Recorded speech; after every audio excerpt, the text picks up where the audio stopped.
మనం జీవితంలో live in presence అనే మాట వినుంటాం. వర్తమానంలో జీవించాలి అని అంటుంటారు. వర్తమానంలో జీవించడం అంటే ఏమిటి? మన మనసు ఎప్పుడూ గతంలోనో లేదంటే భవిష్యత్తులోనో ఉంటుంది తప్ప సాధారణంగా అది వర్తమానంలో ఉండదు. ఎందుకంటే అది గతంలో తను చేసినటువంటి పనులు, అనుభవాలు, జ్ఞాపకాలు వీటిల్ని నెమరు వేసుకుంటూ గతంలో ఉంటుంది.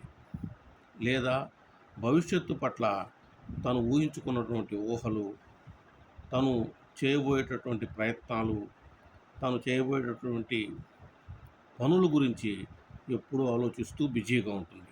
కానీ వర్తమానంలో మాత్రం అది ఉండదు.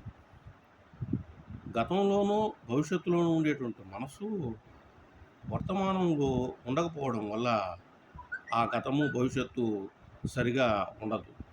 ఎందుకంటే వర్తమానంలో మనము సరిగా జీవించినట్లయితే గతము, భవిష్యత్తు కూడా సరిగానే ఉంటాయి.